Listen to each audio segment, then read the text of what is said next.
All right, while Jessica is handing out the budget, we will get started with the meeting. So this is the first operating budget workshop for FY '26. We are here today, it's the 1st of May, it's 6:07 PM, and we're in Town Council Chambers in Freeport, Maine.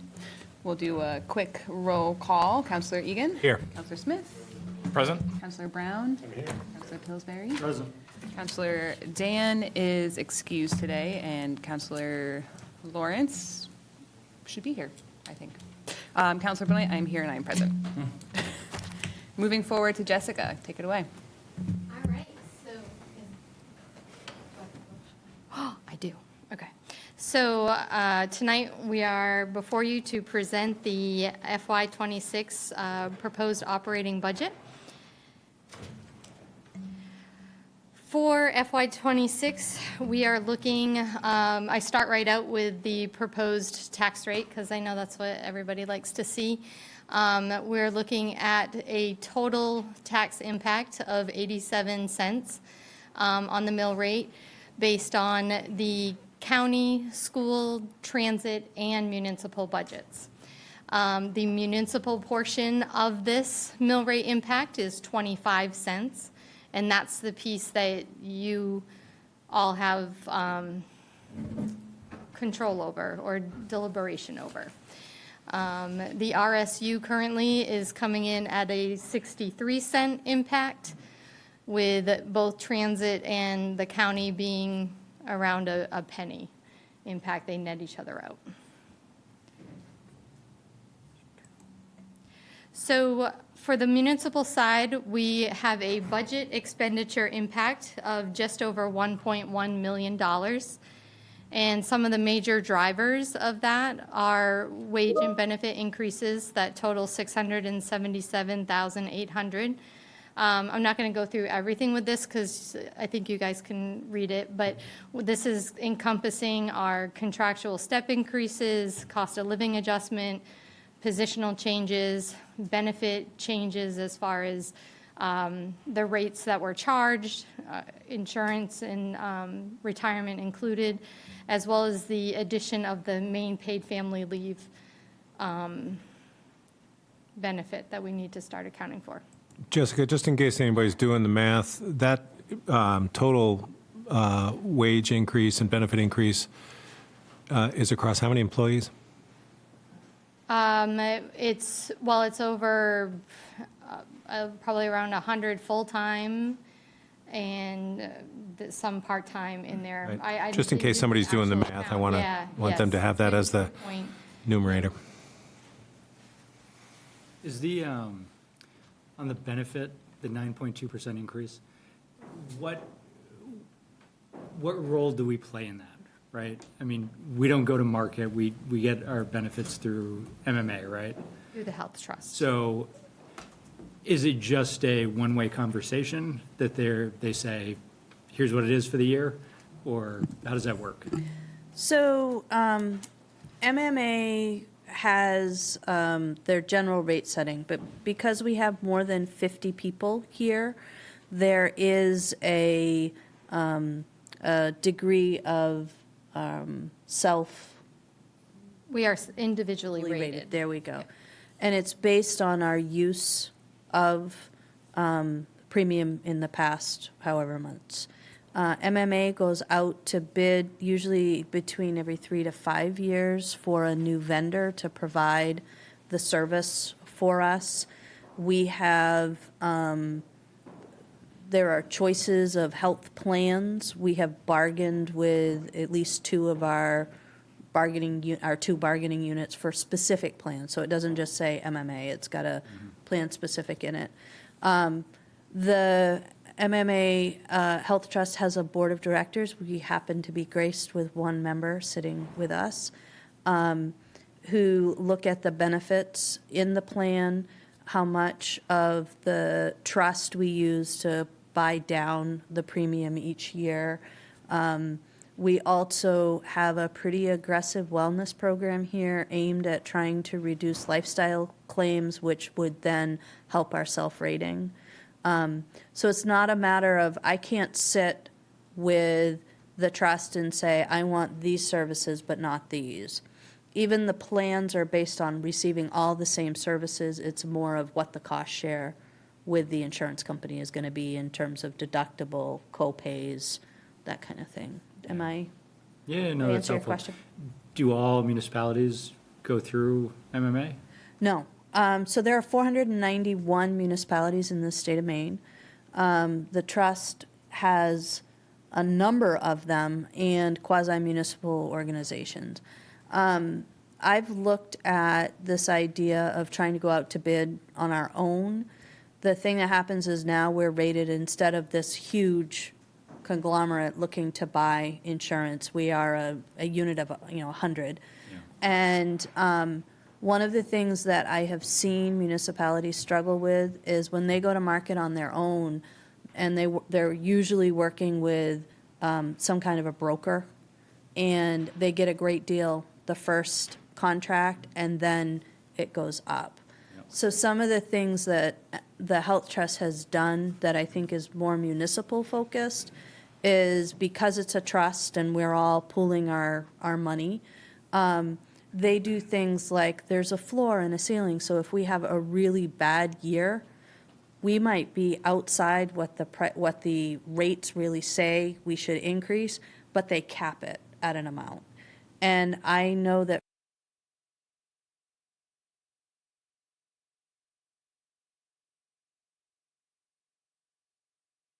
of course, it's a $1 million plus bill for us, and it's a huge cost center. But I think if we were going to look seriously at trying to change that, that would probably be a discussion we would want to start now for the coming Oh, yeah. year. No, and I mean, I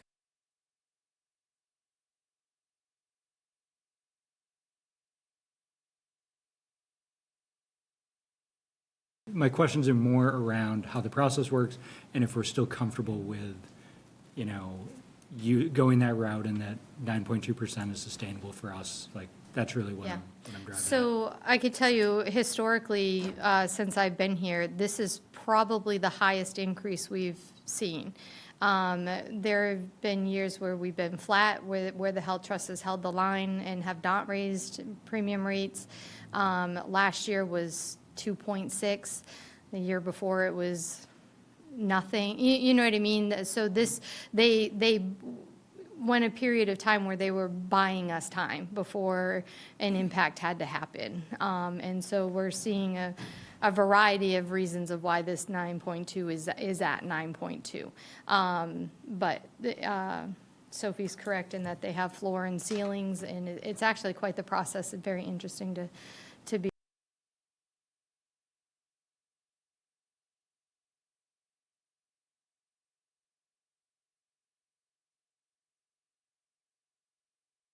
We have, and what we're able to offer our employees, because it's, we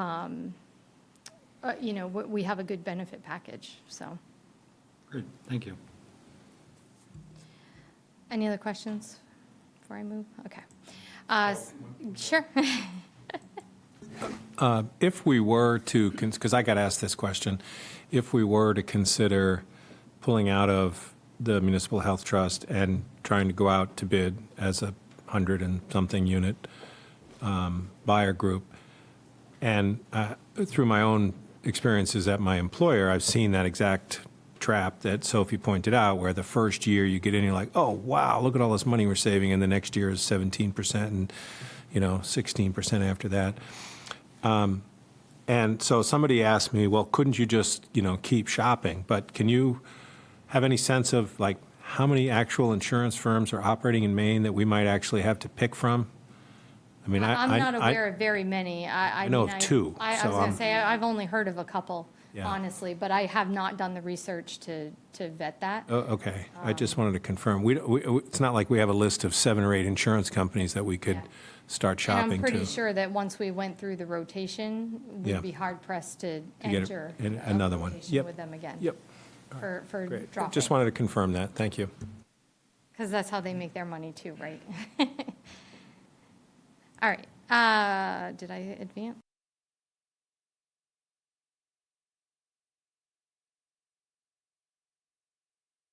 you guys well know, the increase in tipping fees and MSW fees for solid waste. We have the portion of the increase for the new debt service that was agreed to. The Conservation Commission is looking for use of the Marine Conservation Corps for summer work to be done. And our regional services that include dispatch and animal control officer contracts, an increase, 4% increase on those contracts, as well as some miscellaneous stuff between some IT upgrades, some building maintenance, public work, winter operations, some library programming. So there's some miscellaneous ones in there as well that we can get into as we go through the departments. We also have some budget revenue impacts where we have increased budgeted revenues by $434,550, primarily driven by revenue sharing increase, as well as an increase in the interest income. Can I interrupt you for just You sure can. So I just want to highlight municipal revenue sharing because the State Revenue Forecast Committee met on Monday. So I've not seen the final report out of that, but I have looked at the material that they were reviewing, quickly running right all the way down to revenue sharing. Because this is the group for the state that actually does, I think, a great job of looking ahead to the coming year, but also multiple years out, and really help. I pay attention to that when I'm thinking about where's the state economy kind of going to go, or at least the revenues. Looking at that, I was expecting to see a real hit to revenue sharing this year, but there isn't a huge hit. There's a total of about $1 million decrease in their projection into the fund in their raw material. So they talk about that, and that might change. I would expect to see in early May an updated revenue forecast. So those revenue sharing numbers may change, but I would expect if they change, they would be on a pretty short order for us. So under 100,000. So closer to probably, if anything, 10 or 15,000. I thought that was great news for me, at least. Absolutely. So to sum it all up, the budget expense increase and the revenue increase leave us with a municipal tax rate impact of $685,519, which is 8.97%. And it means we would transition from a 3.35 municipal mill rate to a proposed 3.6, with all things being equal, as far as the valuation side of the mill rate. And the only other thing I have for you is to show you what we have upcoming, which is we have a workshop on the 6th and the 20th of May. We have some public information sessions on the 28th and 29th, as well as a Zoom version of a public information session on June 2nd, with the public hearing on June 3rd and tentative adoption date of June 17th. We have another workshop, standalone workshop on the 22nd. Of May? Yep. Oh, I missed that one, I'm sorry. That's okay. I did not have that on my list. That's okay. Sorry. Maybe this is.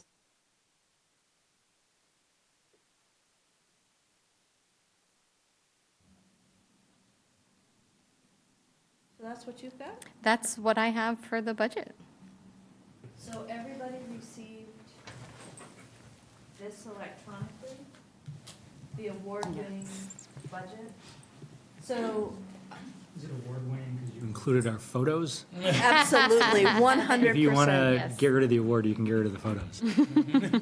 So counselors are used to simply getting the letter of transmittal and then the spreadsheets in the back. The middle piece is what the world saw after the budget was adopted. So Jessica and the senior team really did a great job this year of flipping the calendar around by about 6 months and getting all of this stuff in and really giving some thought to the performance measures and the goals in the department. So I think at this point, we are here to take your questions or to talk or figure out how you want to run this process. It's all yours. So I know last year we had quite a few questions in advance that none of us had this year. So I think that just goes to show, Jessica, you're doing a great job. Half kidding, you know. There's probably a lot of questions as we get to it. And with the capital budget, we had kind of gone through department by department. So we could do that, or we could start with high-level questions. I leave it to the counselors. I saw an email that we had a question about how we're presenting the increase, both in the municipal budget as it relates to the portion which we just saw, so that was perfectly illustrated, but also the overall expected budget increase for a property tax payer, and keeping in mind that our budget, all this work that we're doing is only 23% or whatever it is of the overall levy that property taxpayers have, so we don't get much of a tail to wag here on the dog.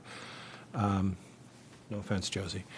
But I want to try to respond to that and be a little bit more clear about using percentages, mill rates, and dollars on a either average or hypothetical or median, whatever, home price, so that we can break it into units and terms that taxpayers who are not reading the half-inch thick budget document can understand. So I understand it, and because I've been doing this for a little while, but I want to know if there's a place in here where we can quickly tabulate the expected mill rate increase, percentage increase, and dollar increase, if we take an assumption of a particular median home price. So how do I want to answer your question? So I am going to start by saying within this packet, there is within the transmittal letter, there is a table that tells you the major changes of the budget that we just went through and tells you what the mill rate impact is for those changes. So that's kind of where you can see, okay, well, if we didn't want to bring in Marine Conservation Corps, it will save X number of dollars on the mill rate. The equation of that to a home, median home value, is not per se in that letter, but in the letter, it does tell you what the tax would be on a median value home in the town, or a $300,000 home in the town of Freeport. The taxes would be $4,200, thereabouts. Right, I'm rounding because I don't have it right in Sure, front of me. yeah. And I guess that was going to be my follow-up, which is maybe I'll just do that for the next time we have, maybe next Tuesday. I might just do my own math just to be able to say that clearly. Here's the percentage, here's the mill rate, and here's what the actual dollars are on. I think I'm going to pick something higher than 300,000, given where home prices are. So I also have this little analysis that I was going to do. I'm going to make it really small for a minute so you can see everything. But this breaks down the town budget by department that we would go through. And it gives you, this is essentially what the value, someone's value would be for those services. Right. Based on their home price. So if we put in a $500,000 home, or actually, Min, oh, crap, Min, what'd I do? Oh. So if we put in a $425,000 home, this now tells you what the value of each service level is. What your tax is, your actual tax. Right, what your Dollar. tax amount would be Paying for. for that budgeted amount. Right. And if you hover, there's little notes that pop up that tell you what each segment provides, okay? And it goes down in groups of general government, public safety, public works, health and welfare, other, debt service, and then I included county, transit, and education. And over on the right side, oh, I am mousing up there too, great. I give the percentage of the tax bill. That's exactly the illustration I was trying to put together in my head. Perfect. You're I'm, ahead of me. I was on your again. wavelength, John. I knew you were going to Every ask time. about it this time. Thank you. I do just want to read the note here that this unofficial property tax receipt shows how a resident's estimated taxes support budgeted services provided by the town, also showing the estimated county transit and school taxes. So this is not, there are a few things that are not included in this calculation as far as overlay, new values, what the mill rate actually will be. This is just a direct calculation of the budget before you and what that budget Right. provides for a service and the value of that to the taxpayer. At the calculated, at the At- estimated. At the value. estimated valuation rate. And would we be able to put this like up on a website so people? I was could- going to put it on the website after this meeting, That's awesome. on the finance page of the website. And the number from the RSU is the number that's going to go to the budget validation vote? So Yes. that's not changing from their deliberations, it's only can change from the budget validation vote? Okay, Correct. thank you. Do you think, I think it's a helpful tool. Do you anticipate if we put it on the website, I mean, I'm all for transparency, but do you think we'll get a lot of questions as to, I don't want to pay for traffic and parking? I don't want to, like, why is my money going here? Those I- are great questions. I think if we're going to put something like that out there, I think it's helpful, but I think it needs to have some sort of disclaimer, some sort of like, we need to preface this information, because otherwise people will say, well, I don't use the school, I don't use this, I haven't called Nate, like, I mean, we just need to be ready, because I wouldn't want you guys flooded with questions and, I didn't know my money was going there. Yeah. I mean, I think that's exactly what I already hear. So particularly, it certainly happened last year after we passed the budget and after property tax bills went out. And I've heard it for 40-some years in Freeport that I'm being priced out of town because my property taxes are this, and I don't have kids in the school, but I'm paying for, this. And so, I mean, I certainly hear that about the RSU budget already. But in a lot of ways, I think those questions really shouldn't go to staff. They should come to us in terms of why is my 84 cents going to the Shellfish Commission when I have a shellfish allergy? So I do think that level of transparency is really helpful, because it's absolutely right. I mean, for all of us who just paid federal income taxes, I think there are a lot of things that we wish we weren't paying for, but we are. But we don't make those decisions ourselves. Our elected representatives do. Yeah, I mean, I agree with you. I think the simple answer is that the services that we have in the town are what enable you to have the property value that you have, and it's a vibrant and robust town, and the services make it desirable to be here, and it protects your main asset, which is your home. Even if you don't use all the services all the time. That said, I do worry about the questions as to like, well, why is Shellfish Commission getting this much money? And I want to see where it's going. Like, I just would want to prepare ourselves to have a uniform answer and not confuse the issue further and say, well, I talked to Eric and he said this, and then I called Sophie, and then I looked at the website, and I just don't want to get us into a quagmire. But I do appreciate the transparency, and I think it makes sense, and I value that level of detail, but I think we need to be careful about messaging.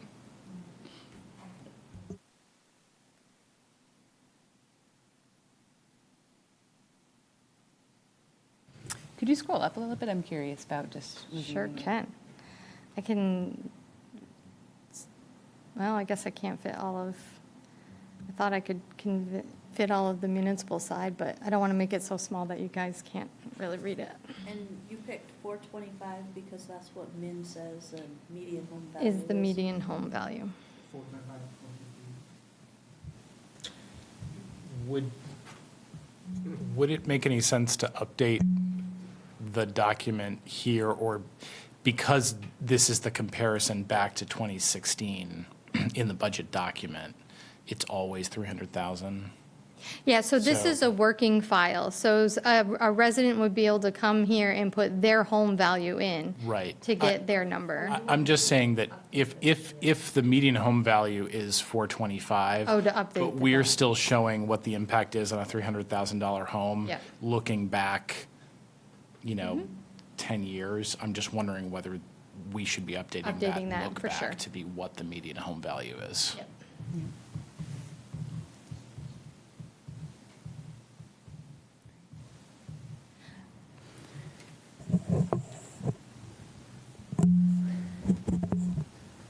So I think we can start with maybe high-level questions on the budget, if anyone has those. Sure, I've got a couple. Great. Let me, one question I had in the departmental budgets, well, in the ledger, when you've got the actuals and the projections for the end of fiscal '25, and then the budget for next year, are those automatic calculations or are they manual? And the reason I ask is because there are a couple lines where actuals are higher than what the projection for end of year is. And I'm just wondering, like, are we going to JV stuff? Is there a transfer in and out? Is it a formulaic error? Is it a timing thing? Like what? Yeah, no, those are the 2025 projections are manual numbers, and in some cases, that's exactly the point, is there will be transfers that happen, causing actuals to look a little higher now than what we project at year end. But in some cases, it could be that something unexpected happened and actuals increased before I updated the projection and the timing of running the report. Got it. Because it And- is a working document. Yeah, no, I completely understand. And when you look at the projections, as we get closer to the end of the fiscal year, are you doing that monthly, or or are you doing it in preparation of this? And, I mean, what's your process? I'm just curious. If I'm being honest, I look at projections when I prepare this document, and I don't touch it again until I do the audit. We have not historically had a need to keep up on the projected numbers. I do an analysis at the point of budget, and then I'm usually rolling right over into the audit anyway, which is its own analysis. Got it. Let me find my other questions. I noticed in a couple areas, there's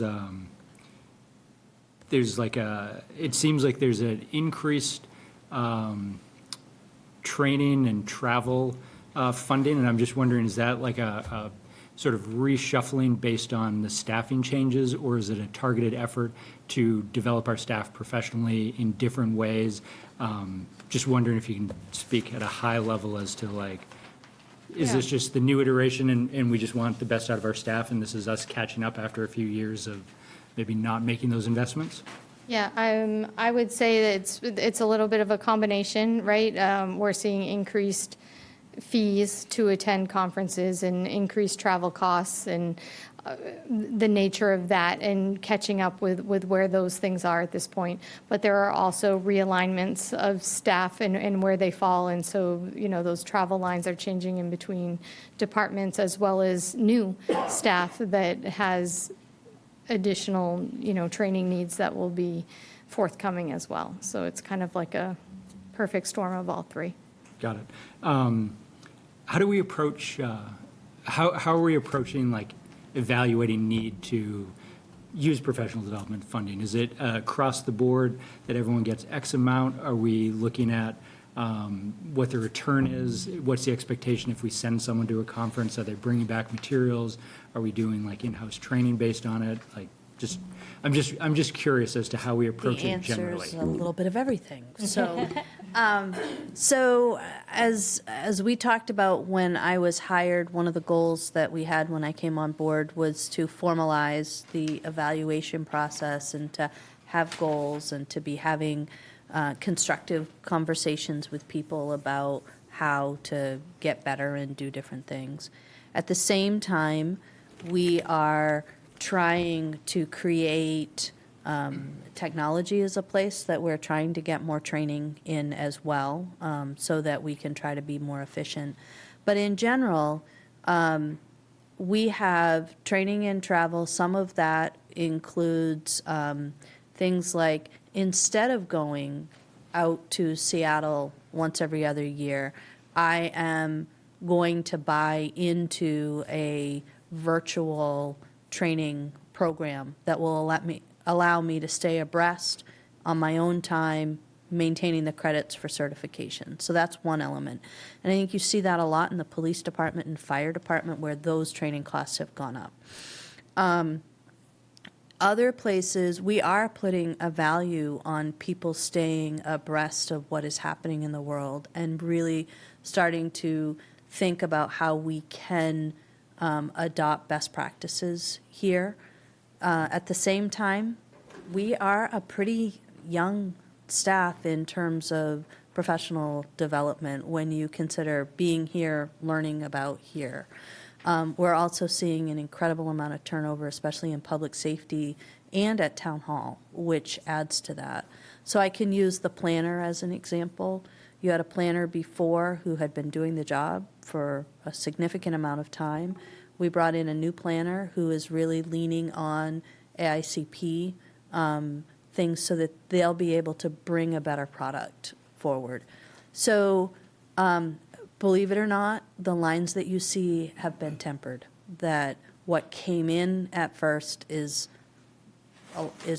more substantial than what you see in the budget. So this really took people thinking about, why are they going to go to a conference? What are they going to bring back?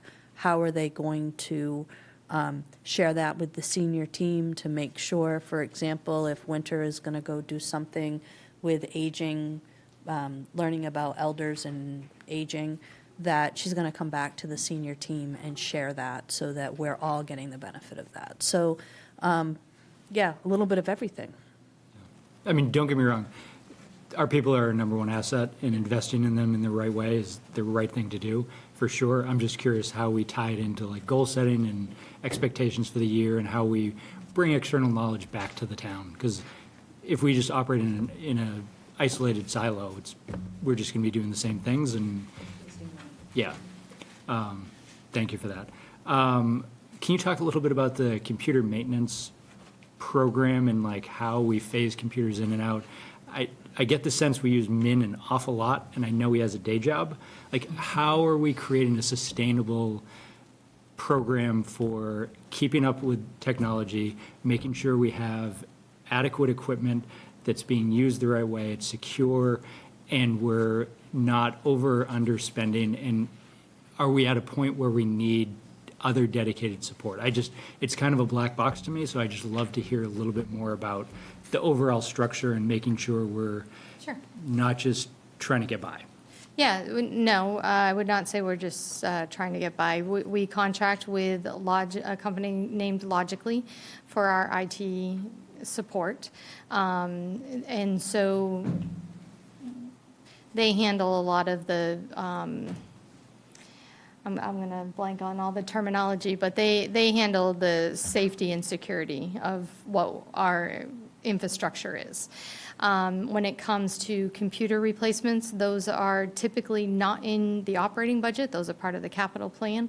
And we typically, or historically, have tried to have our computers on like no more than like a 5-year turnover. Some are 3, some are 5. It all depends on the performance of the machine. And that's where I bring Min in, because he's much better apt at analyzing that information to know what can be repurposed or, realigned or needs to go. And so what you see in the operating budget is more of the maintenance side of that. If something were to need to be fixed mid-year, that typically comes out of a departmental operating budget. Or if there's an additional ask, not necessarily, I hate using these words because they sound so finite to me, but if we have a new person, it's a need right, for them to have a computer. It's not a want, it's a need. So I use that example, and if there's existing staff and there's a want for a particular unit, a computer or whatever, it would be considered through the course of the operating budget and whether that can be handled or accommodated. So that's kind of what you see in the operating budget. Does that answer your question? Are you looking for more? No, I mean, do we feel like we have enough resource internally to manage everything that we have to manage? And I guess, So, yeah, so we weren't historically managing that in-house. It was primarily through Logically. And Min has really done an amazing job between Min and Tom of really just cataloging our infrastructure and getting it to a point where we can have that dialogue with Logically more accessibly of what the needs are and where we're at. I think kind of a follow-up question, sort of making sure we have redundancy. So if Min has to go on leave for 2 months, we're not Yeah. out of luck. We still have that. So from a response perspective, Logically is always working in the background 24 hours a day. Min is our early morning, very, very late night, however you want to refer to when he decides to start working, and into the afternoon, and then afternoon and evening is Tom.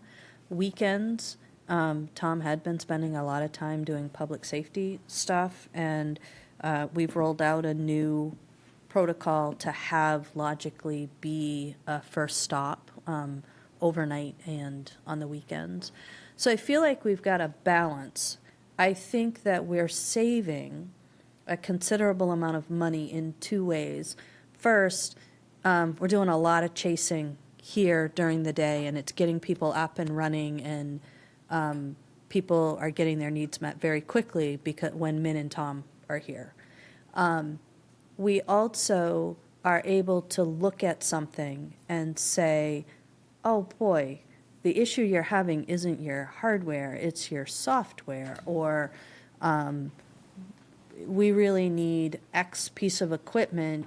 If we go and price it out with Logically, we pay for this, when really all we need is this. And we saw that. We're going to roll out kiosks of sorts in Town Hall for people who are coming to do things that are web-based that they won't have to stand in line for, have somebody be able to walk them through it. And instead of going out and buying big, huge, expensive computer systems, Min has come up with a very small, because all we really need is the access to get to the internet. He's worked with Logically, so we have the firewall protection. He's, doing that piece, so we're able to roll those out for $150? $300 a piece, there we go, as opposed to the price that originally came to us. So the issue is, if suddenly we didn't have Min and Tom, I think your concern about, are we protected? Absolutely. Can staff get what they would need? Yes. Would it be slower? Yes. Might it be more expensive? Yes. So the answer to that is Min and Tom simply just aren't allowed to go anywhere. And I think the follow-up question of sort of, has that been incorporated into Min's job description? I kind of echoing what Matt is saying. We know he has a So- day job, so making sure we're not overworking our valuable staff. So I keep checking in with him, and he says he's doing fine. I don't know what he's saying behind me. Yep. he left 5 minutes ago. Yeah. So Probably not the time to have an honest conversation. there is, when you talk about wages and salary, instead of revamping to an assessor's job description with IT, which quite honestly is not a sustainable, that's a unicorn. Min is a unicorn. We instead have this IT stipend that lays over his job to effectively compensate him for that.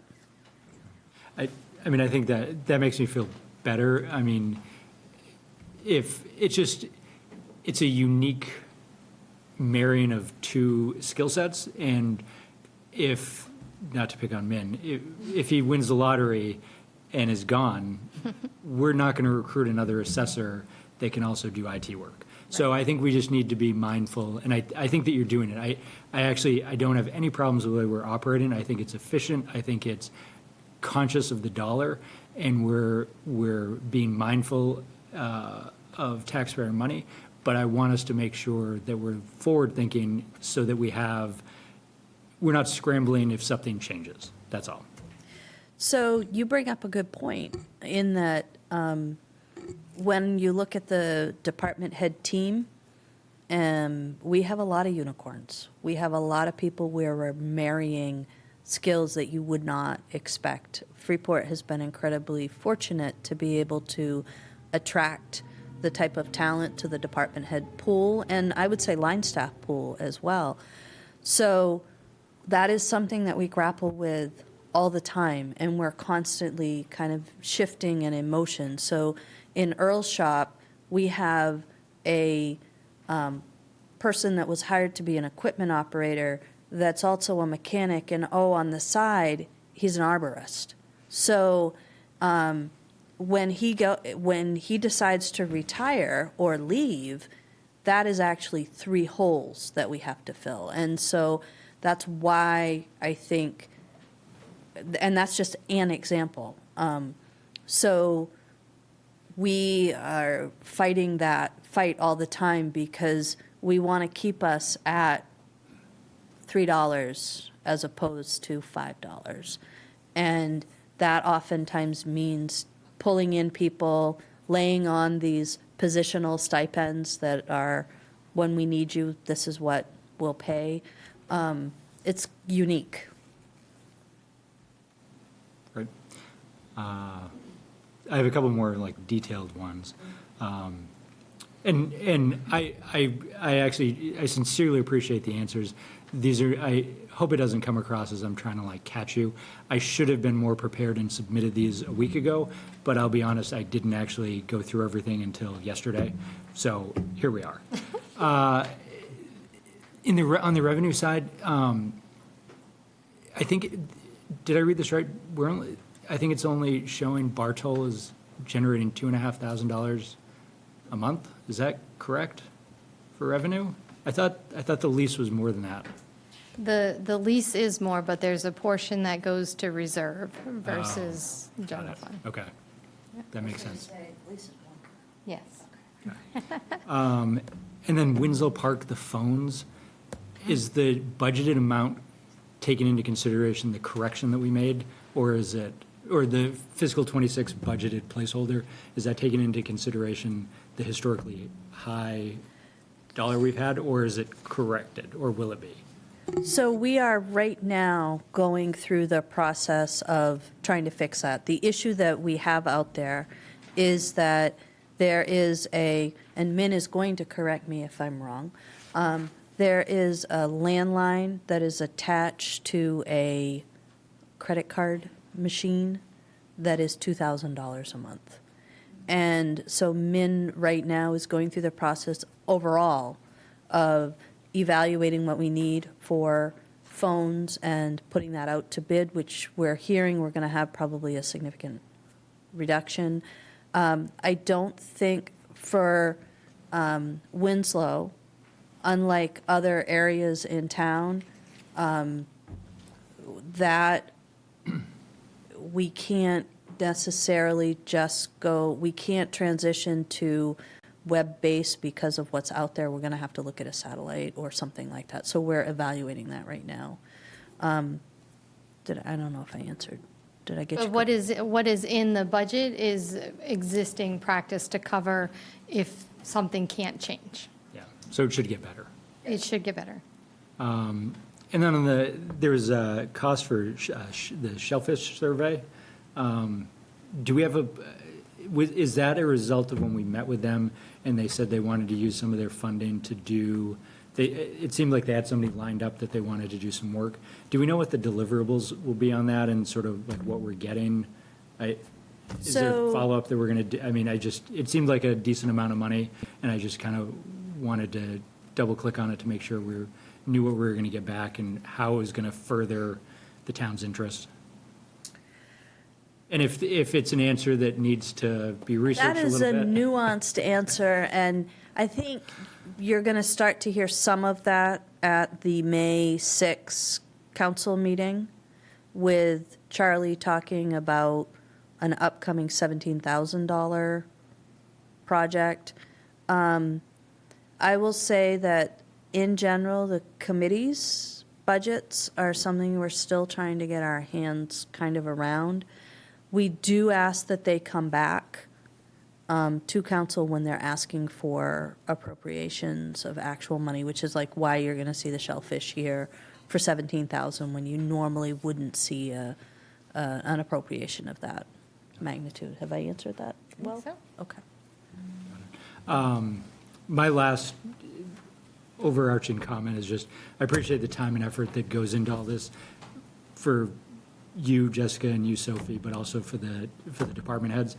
It's a big lift. I know you're mindful with the resources of the town. It's incredibly appreciated on this side of the table and as a resident of the town.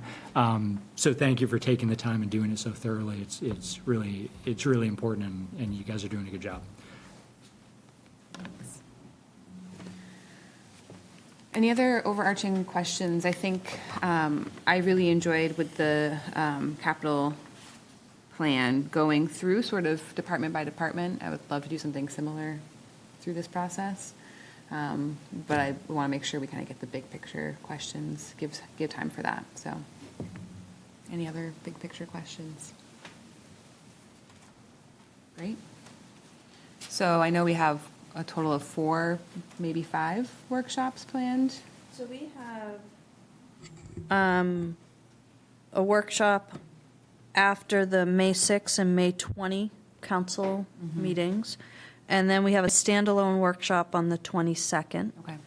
And then we have 3 times when we're going to be available to the public to ask questions. The public hearing on the 3rd. So my hope is that by the time we get to the 3rd, that would be generally the budget you think you want to adopt to take to public hearing.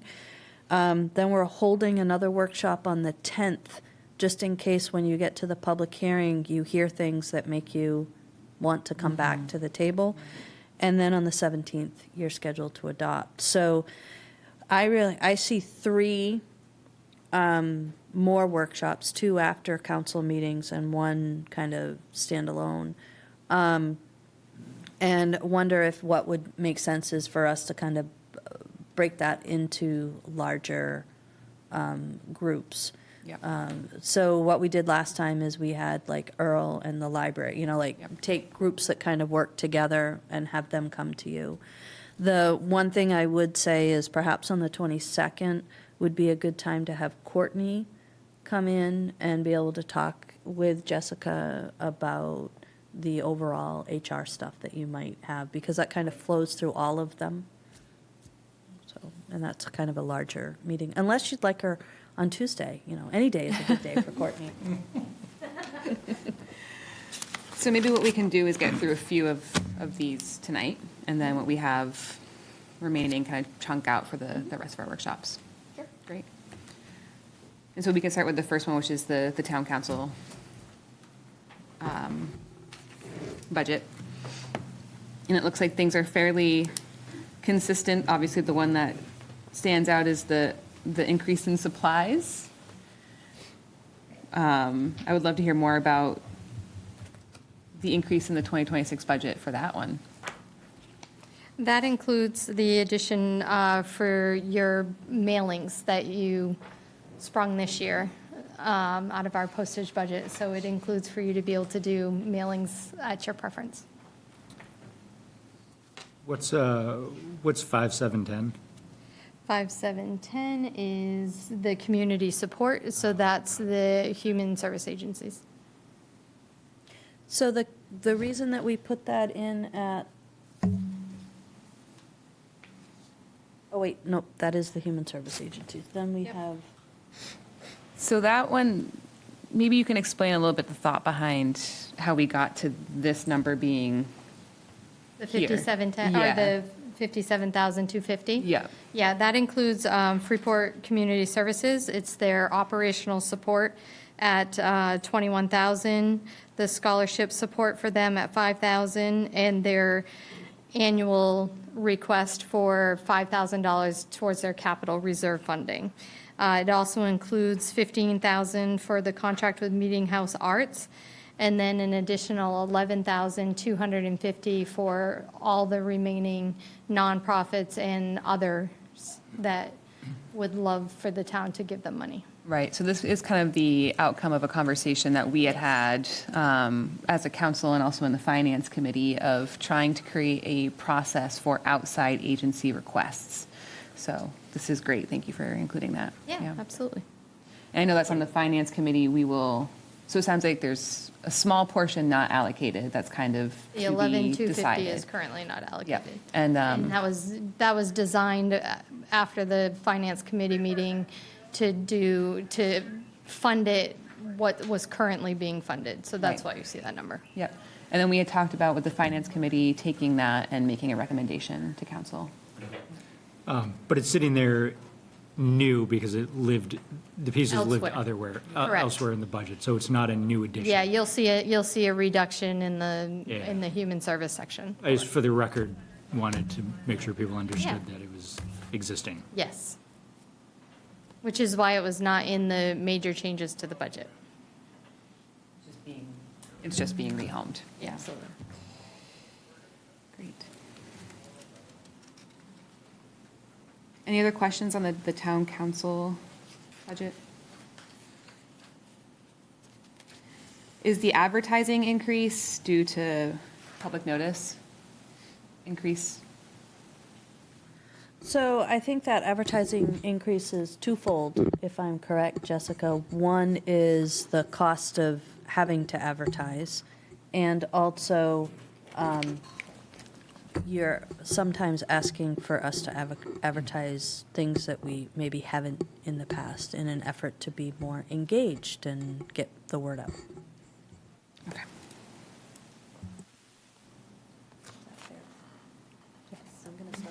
I'm going to stop going from memory and let you go. Oh, no, you do you.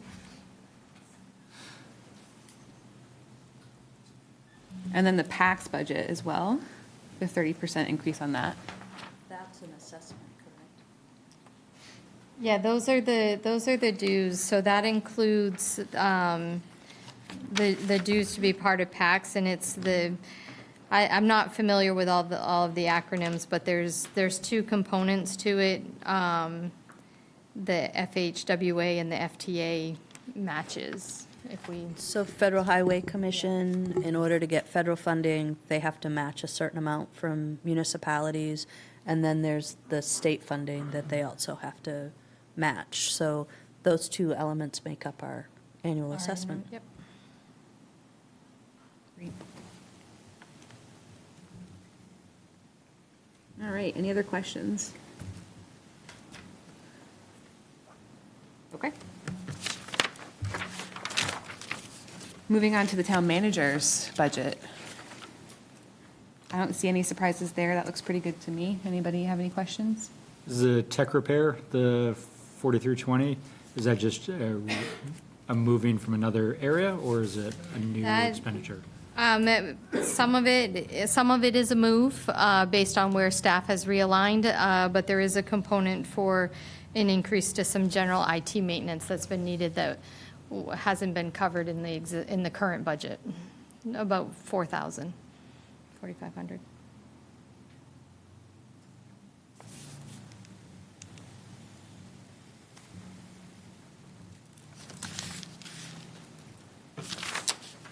All right. Finance.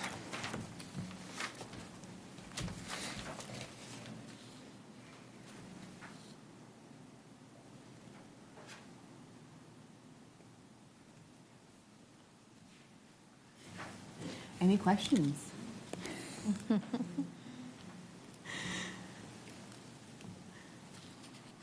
All right. Anything you want to say about the finance budget this year? No. Okay. No, I'm just being a little snarky on a Thursday. I mean, my budget is a little bit more inclusive of just finance, right? So I have our contract with Logically, which is our IT provider. I also have our contract with our financial software support. So those are the major drivers. Everything else is just kind of a adjustment to current expenditures, so.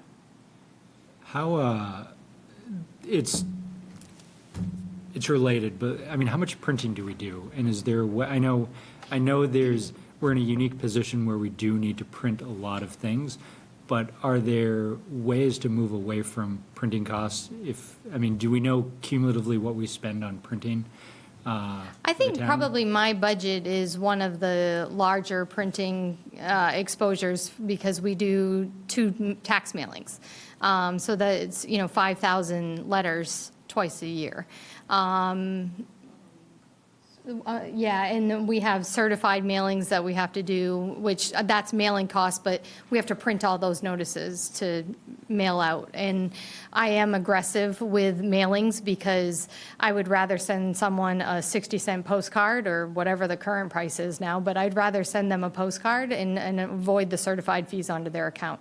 So my printing budget is a little bit elevated in that capacity, but at the end of the day, I do it to save residents, individually, as well as just the time and energy on my staff to file liens and go through the foreclosure process. So while we have added printing in here for mass mailings and a couple of maybe ones that we're not doing in-house, the majority of the printing costs that you see is photocopy costs. So paying for the photocopier, the printer, the toner, that kind of stuff. Yeah, I was shocked when I got here and was part of the tax bill stuffing or. It's a great day. It is. It's a wonderful day. I love that day. So I think that is, if you ask, Jessica could break down in very clear detail. She talks like, she gives you the general overview, but I've seen her records. She's got that if you wanted. Yeah, it's more of just an overarching question as to the direction we're headed. And I recognize that municipalities are different because we serve the public. But personally, I changed jobs like 3 years ago, and we were super paper heavy where I was before, and flipped the switch, and I haven't printed anything in 3 years. Isn't that great? There's a significant cost to it, right? There's a mental cost, there's an actual cost. But like, I just wonder, are we forward-looking and trying to reduce our dependence on printing? Absolutely, and I would say we are constantly, at least I will speak to my department, I am constantly navigating those waters and trying to find ways to not print when I can. I gave you the examples of what we are printing, but I didn't tell you what we cut. We no longer print pay stubs. Employees are paid direct deposit, and they get it in an email, and they have to know their password to log in, right? We're moving towards a platform of hopefully being able to offer W-2s online instead of having to print them and mail them. Same with, we're moving towards employee access so that employees have the ability to see all their stuff right online or in a portal and not have to print stuff for them.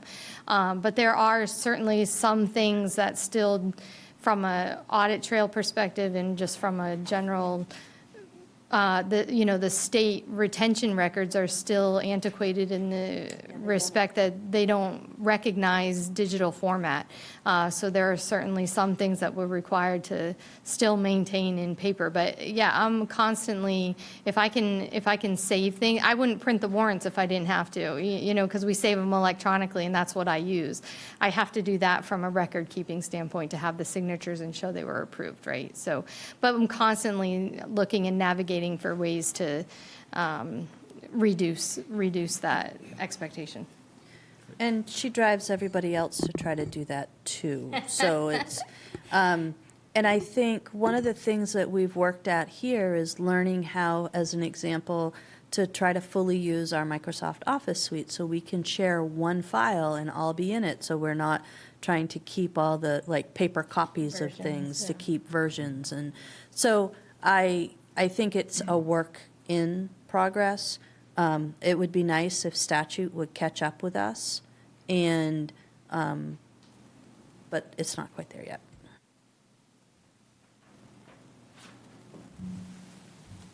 How much does it cost to print the materials every town council meeting?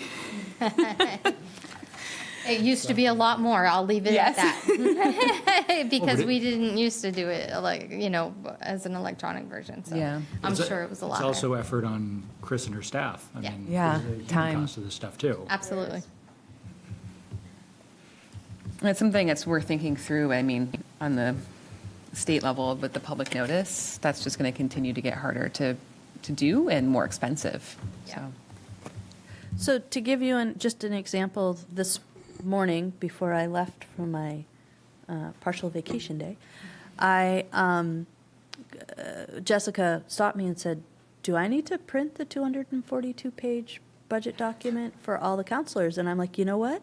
Nobody's asked for it. Why don't we just do a couple of the spreadsheets in case people don't have their stuff with them? So that's places where you're going to see us try to wean you a little bit from the paper and ourselves. and I've been advocating for, a Microsoft suite training for orientation for new counselors to make sure that we, sorry, men, just to get everybody to that level of being able to access on digital copies.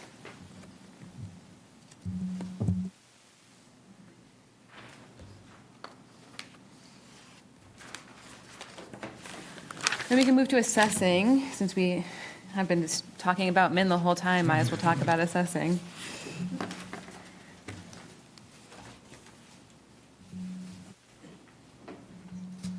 There's one big jump that I'm hoping somebody will have a word about.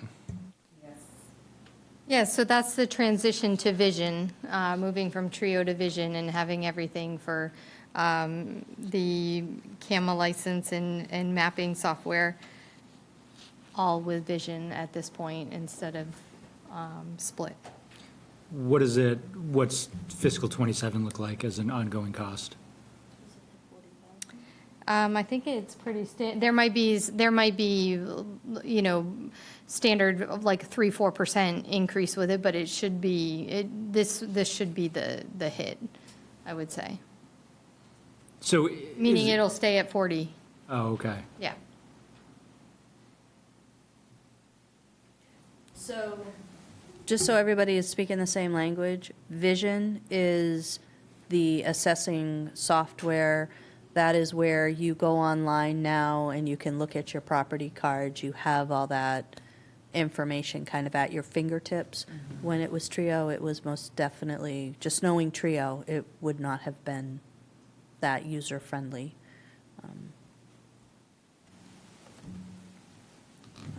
And so just to be clear, that's going to be an ongoing. Yes. Yeah.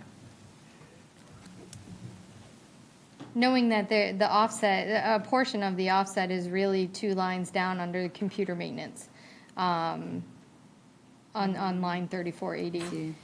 That reduced by 20,000 where contracted services went up 40, because before it was a physical software and we were maintaining, now it's a contracted service, online service that we have.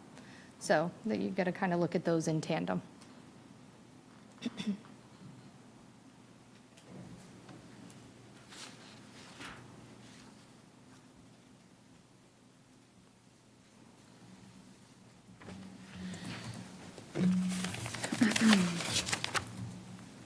So Sophie, I'm going to look to you for a little bit of your input on how far we should go tonight versus how far we should continue to plan out for departments heads to come in and have these conversations. So we are an hour and 15 minutes in. If we can keep going for to get through general administration. Great. That's one whole set of people. Great. Then when we get to grounds Building and grounds, that's part of Public Works, and I would assume that we want Public Works to come in, maybe Public Works in Winslow Park and, some of the, Great. and then kind of a public safety. Yeah, I'm in trouble now. And then maybe kind of a public safety spin, and then the last one, we could do some catch up and have Courtney and talk about our most important asset, as Matt always says, which just makes my heart warm. It's the building, right? All right, that sounds great. So we'll get through to general administration and then go from there. Great. So then we're into codes enforcement. Again, we see a large jump in the computer maintenance line. Yeah, that's your iWorks. Okay. Can you say more about that? Sure, it's the online portal for people to do permitting and look at what's out there for work, right? Yeah. Yep, so we're working behind the scenes to transition from an old internal access database where we tracked codes and permitting, code violations permitting. That is actually, we now have the software and we've been adding the information to it and using it now internally to get to understand it and learn it. With, I think, July 1 is our goal to go live with a portal so that people can actually go online and go through, submit a permit application and pay for it. So you theoretically could get your permit application, schedule your inspections, and do all of that online and not meet Nick until he comes out to look at your place. Unless, of course, you had questions and you call or come in. With something like that, I mean, sitting here, it's a no-brainer, but I know sometimes people can fixate on the cost. Is there any quick analysis we can do in terms of this is going to save 1,000 staff hours? Is this going, you know what I mean? As a sort of justification of the cost, because it's always helpful to know why we're spending the dollars, where we're spending them, and what return we're getting.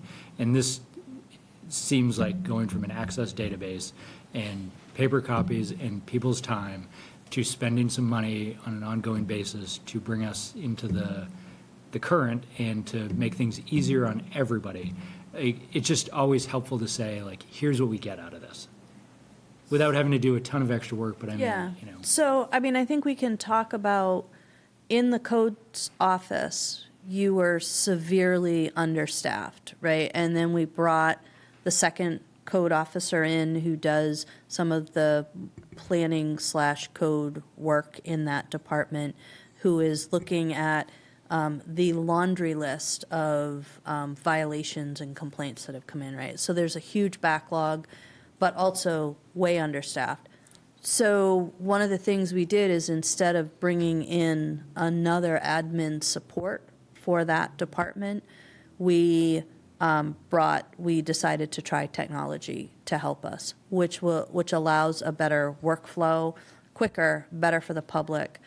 The other element of this, so I think you could talk about the avoided cost of another 30 hours of a staff person, and we know that once you bring a staff person in, you got to train them, you got to give them raises, you got to pay for benefits, all of those things kind of add up. But the other piece that might not be quite so intuitive is that the Access database lived on a server, and if anybody needed any information, they had to go see Nick.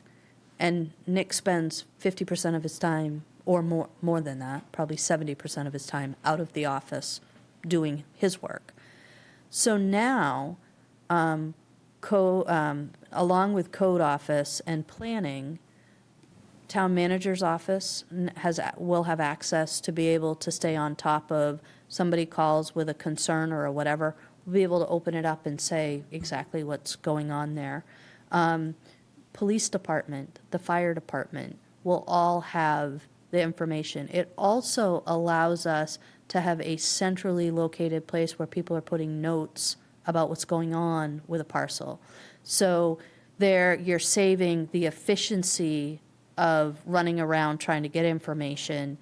Also, I think a much better service level. When people call and want to know about 35 Main Street, we'll be able to go in and look. There's a property file. They would tell us all the code stuff. I'd be able to tell the counselor that calls because there's been a complaint, what's going on. Bob's going to be able to look at it and say, oh, my word, 6 months ago we went in there and there were these life safety issues. We need to go back and look at them. And there's a tickler in that will ship the information back out to staff. So, yes, I think there's the avoidance of additional staff people, and I hope a much higher level of service both internally and externally. Yeah, it's huge. Yeah. a Do you huge want more win. than that coming back to you? Do you want to see the numbers? No, I mean, these are the things that I think we need to do a better job communicating, that these are improvements that are happening every day. Because sometimes the narrative gets lost and it's like, oh, it's so hard to do this, it's so hard to do that. Like, this is a huge win. It's not that much money, and it's saving us enormous time and financial resources. Need like a cheat sheet to just talk about this stuff all the time. Communications plan about how we talk about these things. We're going to talk about that on Tuesday. Any other questions on codes enforcement?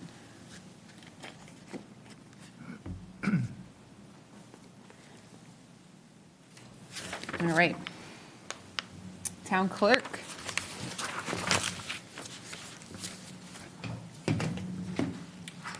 I'm assuming that that last line is short for document preservation.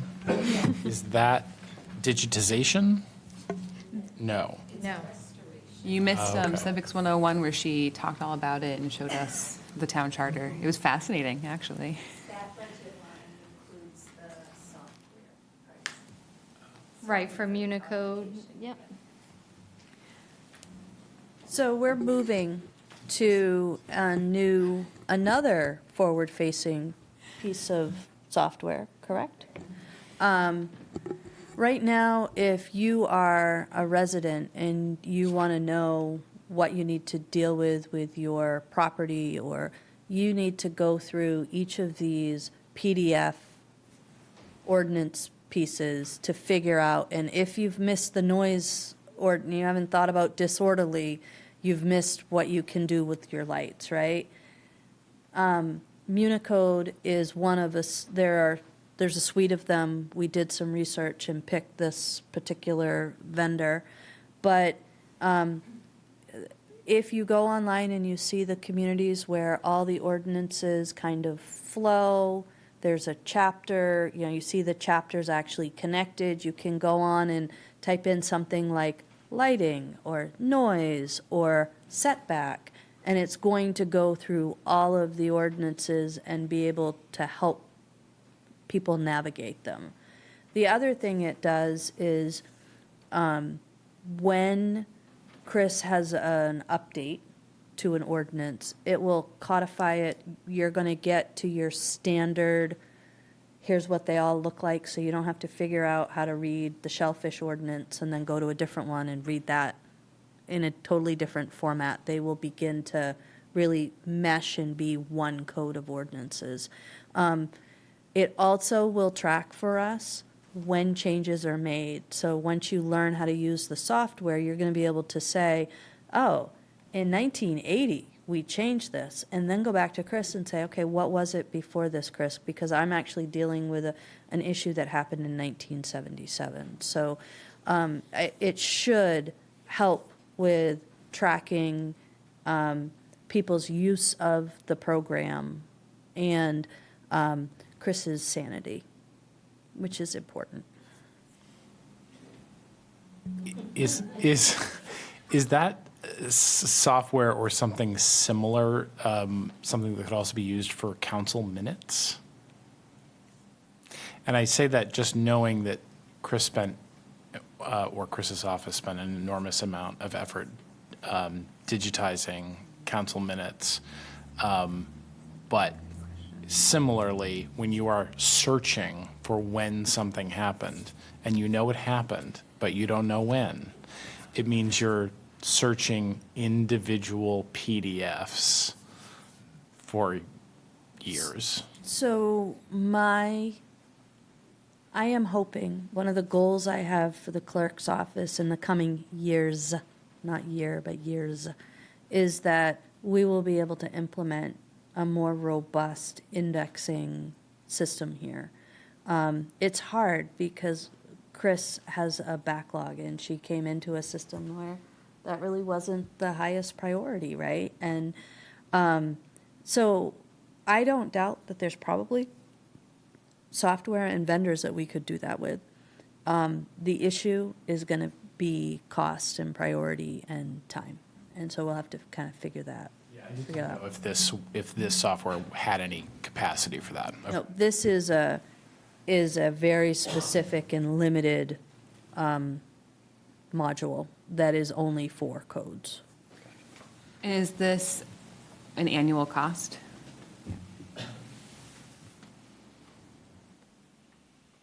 I will just vocalize that my concern with annual costs is that we are out of control if they decide to increase them.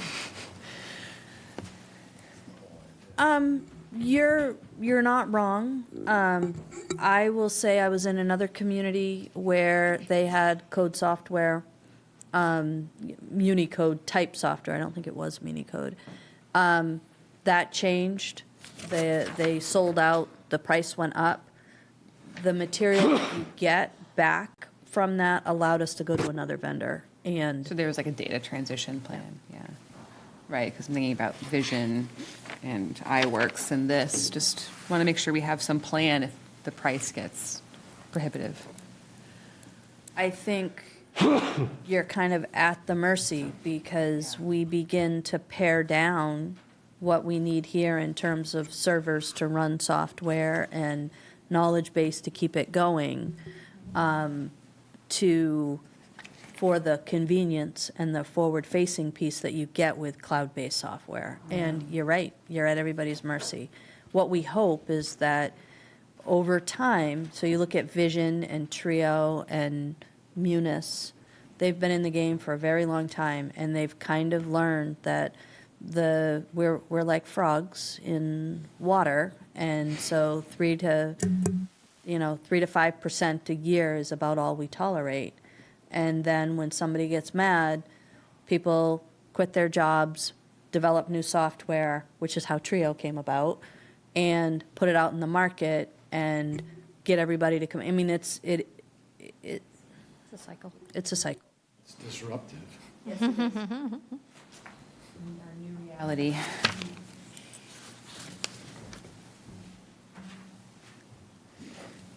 All right. And then our last one for the night, general administration.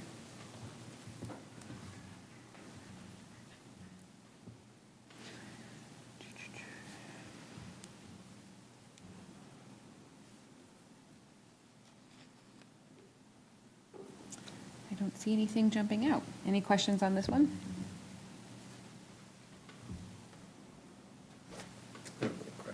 Sure. You got a question? Go for it.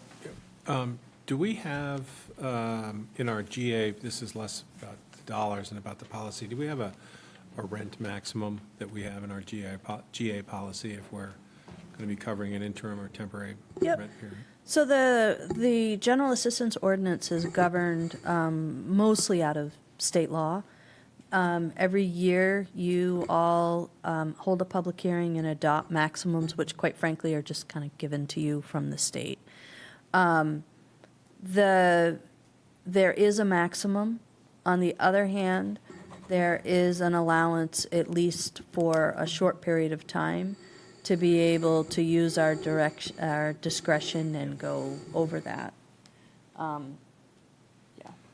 I got to ask that question, so that's why I'm asking it.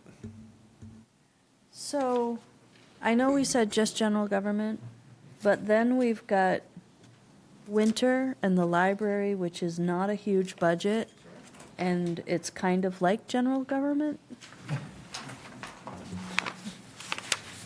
And if we can give winter a night home in the future, we should take advantage of that.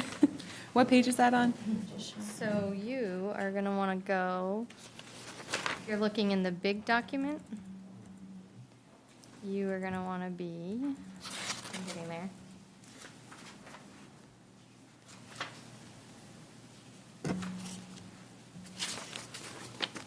On page 219 of 242.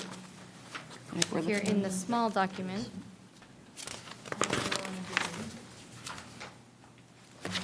on page 29. Thank you.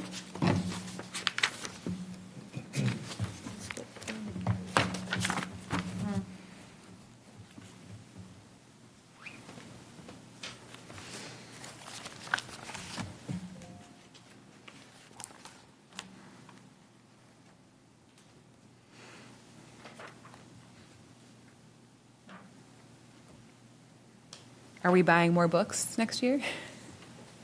The price of books is going up. They're just going up. But to that point, and what we've been talking about, as Matt has brought up, the non-print is a very interesting line item, and I think an indication of just how library operations are shifting.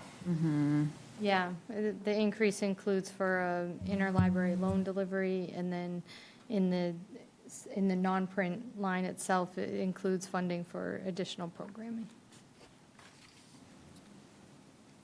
Or the funding of the programming that's been established.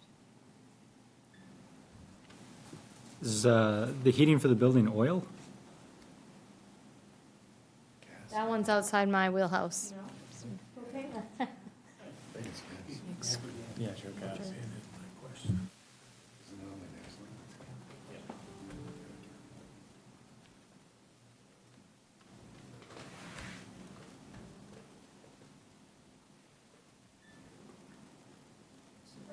I ask about 600, or, sorry, planning?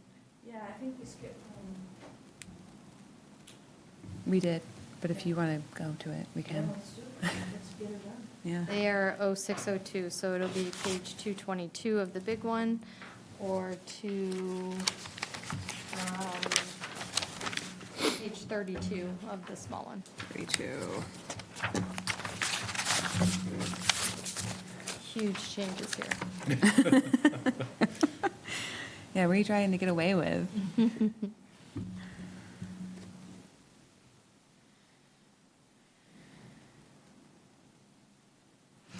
Any questions? I know we have a couple of consultants and partnerships. One that I can remember is with the DOT and the dog bone.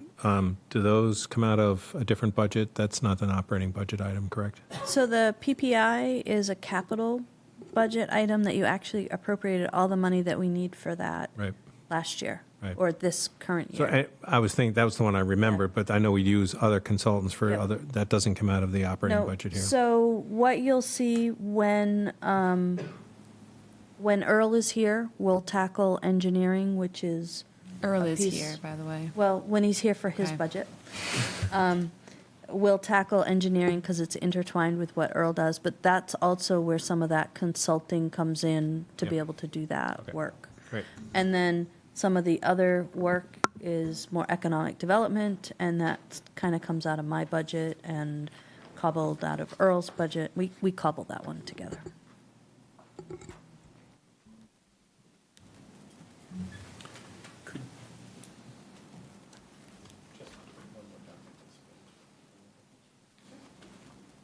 Could we also just look at the page right before that, before planning, which is promotions? Because that's also kind of general.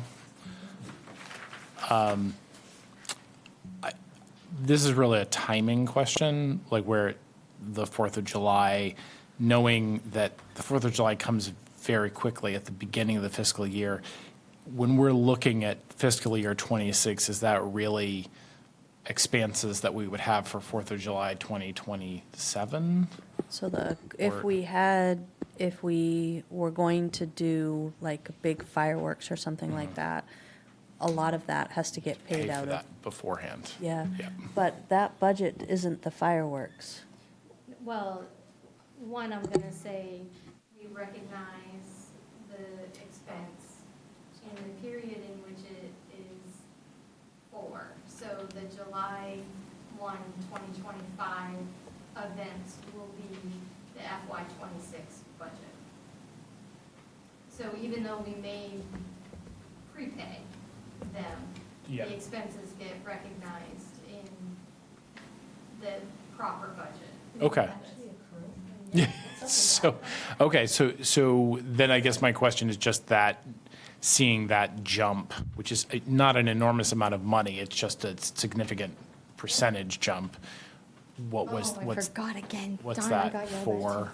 Or what's that in anticipation of? Initially, that was before the determination of no fireworks, but it also includes funding, I believe, for portions of the parade and/or entertainment surrounding that event. Got it.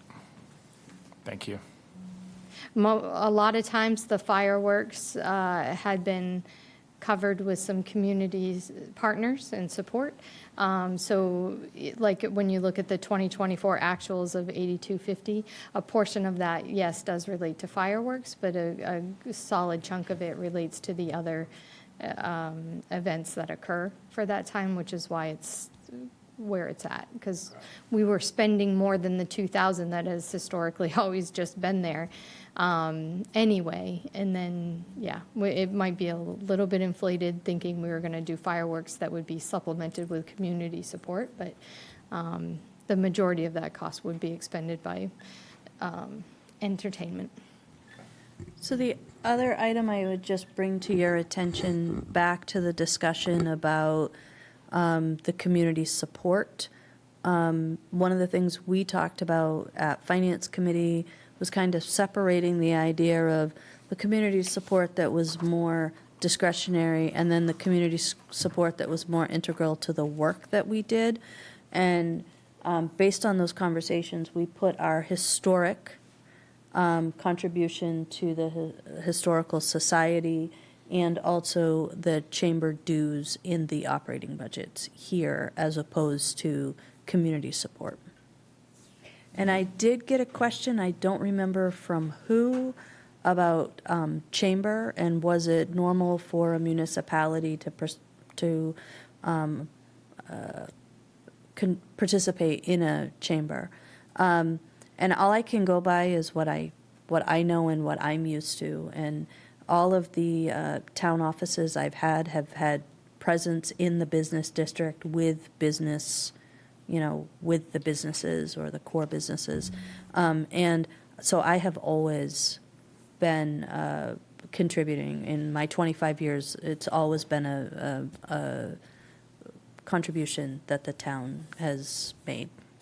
And we had sort of we put that line in the sand for things that were outside agencies that the town would have to pay for otherwise. So in terms of like the Historical Society, who does a lot of holding of documents of historical significance, we paid them because otherwise we'd have to do it. Although I think I really love the their shelf, their storage unit. I mean, that would be incredible to have to do here, climate controlled, with that kind of technology. So it is I think it's a really good resource Absolutely, for yeah. us. Great. Any other questions? Sophie? So what I would like to do, based on what I've heard here so far, is for the May 6th meeting, which is coming right up, have a brief conversation with some department heads and Jessica to see in a half-hour chunk of time or so which core group of people would make sense to kind of bring in and go through that with you, and also who already has items on the agenda and might also be there. Jessica, if I buy you a ream of paper, could you print that out for me? I don't need a ream. This is all printable on one page. Okay, So great. I will get you one. And That actually, particular illustration, where it had the mill rate and the percentage at the bottom of the additional Yep. county tax and Do you want a RSU. particular home value in there? Because I have one printed for 300,000. You want 425? If possible, yeah, yeah. You have to pay for You the want it toner, tonight, or you too. want me to email it? No, to I you? don't need it tonight. I Okay. can have it next Tuesday, that's perfectly Okay. fine. All right. Thank you. I would love to have that via email. I can do that. Thanks. Any other thoughts, Eric? I just want to thank all the department heads for spending your Thursday night with us, even though you may not have had anything to share directly. I think it's just important to have you here as we're having these very high-level conversations, and I understand it's a Thursday night. So thank you for being here. All right. With that, we'll wrap up and we can adjourn. Thank you.